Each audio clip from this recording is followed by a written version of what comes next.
வணக்கம், நான் உங்களோட பாரதி பேசுகிறேன். இன்றைக்கி வந்து நம்ம காந்தா திரைப்படத்துடைய உண்மையான விமர்சனத்தை பார்க்கலாம். இப்போ ஆன்லைனுக்குள்ளே நிறைய பேர் வந்து ட்விட்டரில் போட்டிருப்பாங்க. படம் வந்து ரிலீஸ் ஆகுது முன்னாடியே வந்து ப்ரீவியஸ் ஷோ பார்த்துட்டு ப்ரெஷ் ஷோ பார்த்துட்டு நிறைய பேர் நிறைய விஷயங்கள் வந்து பேசியிருந்தாங்க. ஸோ அதெல்லாம் பார்த்த பிறகு படத்தை பற்றி துல்கர் சல்மானோட ஆக்டிங் பற்றி பயங்கரமாக சொல்லியிருந்தாங்க. சமுத்திரகனி அவருடைய ஆக்டிங் பற்றி, பாக்கியார் ஒருத்தர் இருக்காங்க அவங்க நடிச்சது, ஹீரோயினோட ஆக்டிங் இதெல்லாம் பயங்கரமாக சொல்லியிருந்தாங்க. ஸோ நான் என்னன்னா இந்த ரிவ்யூவில் எல்லாமே வந்து நான் சிங்காக இருக்குது. சில பேர் வந்து படம் நல்லா இல்லைன்றான், சில பேர் வந்து நல்லா இருக்குன்றா, அப்படி நிறைய கன்ஃபியூஷன் இருந்துச்சு. நான் சொல்கிறேன், என்னுடைய பார்வையிலேருந்து நான் படம் பார்த்துட்டு சொல்கிறேன், படம் வந்து நிஜமாகவே ரொம்ப நல்லாயிருக்கு. ஆனால் இந்த படத்தை என்ன மனநிலையில் நீங்கள் போய் பார்க்கணும் அப்படிங்கிறது தான் இப்போ நம்ம ரிவ்யூவாக வந்து பேச போகிறோம்.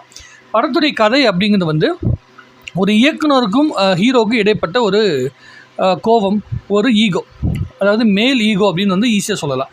இப்போ சமுத்திரகனி தான் வந்து பார்த்திங்கன்னா துல்கர் சல்மானுடைய, அதாவது டிகே மகாதேவனுடைய குருவாக இருக்கார். அவருடைய அந்த அறிவாற்றல்னால அவர் வந்து இயக்குனராக வந்து பேசி, அவர் வந்து ஒரு ஸ்டுடியோலாம் போய் பேசி இவருக்கு வாய்ப்பு வந்து கொடுத்து மிகப்பெரிய ஹீரோ ஆக்குறார். படம் ஆரம்பிக்கும் போதே ஒரு படத்தை வந்து ஆல்ரெடி ஏற்கனவே 2 பேரும் வந்து பிளான் பண்ணி ஒரு படம் பண்ணணும்னு சொல்லி முடிவு பண்ணியிருக்காங்க. சாந்தா அப்படிங்கிற ஒரு படம் பண்ணணும்னு சொல்லி முடிவு பண்ணியிருக்காங்க. அந்த படம் வந்து பாதியில் நின்றுக்குது. இவங்க 2 பேருக்கு இடைப்பட்ட சண்டையினால வந்து படம் நின்று போயிடுது.